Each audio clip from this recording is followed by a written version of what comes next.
Behold, the day of the Lord cometh, and thy spoil shall be divided in the midst of thee. For I will gather all nations against Jerusalem to battle, and the city shall be taken, and the houses rifled, and the women ravished. And half of the city shall go forth into captivity, and the residue of the people shall not be cut off from the city. Then shall the Lord go forth and fight against those nations, as when he fought in the day of battle. And his feet shall stand in that day upon the Mount of Olives, which is before Jerusalem on the east. And on the Mount of Olives shall cleave in the midst thereof, toward the east and toward the west. And there shall be a very great valley. And half of the mountain shall remove toward the north, and half of it toward the south. And ye shall flee to the valley of the mountains, for the valley of the mountains shall reach unto Azel. Yea, ye shall flee, like as ye fled from before the earthquake in the days of Uzziah, king of Judah. And the Lord my God shall come, and all the saints with thee.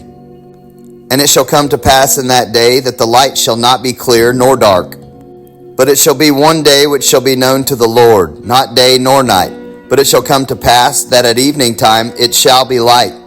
And it shall be in that day that living waters shall go out from Jerusalem, half of them toward the former sea, and half of them toward the hinder sea. In summer and in winter shall it be. And the Lord shall be king over all the earth. In that day there shall be one Lord, and his name one.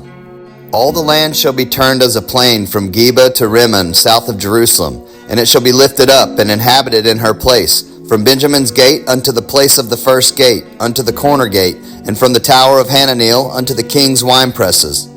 And men shall dwell in it, and there shall be no more utter destruction, but Jerusalem shall be safely inhabited.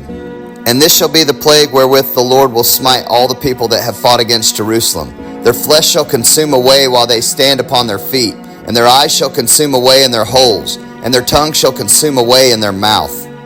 And it shall come to pass in that day that a great tumult from the Lord shall be among them, and they shall lay hold every one on the hand of his neighbor, and his hand shall rise up against the hand of his neighbor. And Judah also shall fight at Jerusalem, and the wealth of all the heathen round about shall be gathered together, gold and silver and apparel in great abundance. And so shall be the plague of the horse, of the mule, of the camel, and of the ass, and of all the beasts that shall be in these tents, as this plague. And it shall come to pass that every one that is left of all the nations which came against Jerusalem shall even go up from year to year to worship the King, the Lord of hosts, and to keep the feast of tabernacles. And it shall be that whosoever will not come up of all the families of the earth unto Jerusalem to worship the King, the Lord of hosts, even upon them shall be no rain. And if the family of Egypt go not up and come not, they have no rain. There shall be the plague, wherewith the Lord will smite the heathen that come not up to keep the feast of tabernacles.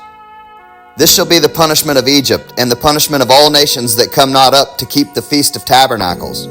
In that day shall there be upon the bells of the horses holiness unto the Lord, and the pots in the Lord's house shall be like the bowls before the altar.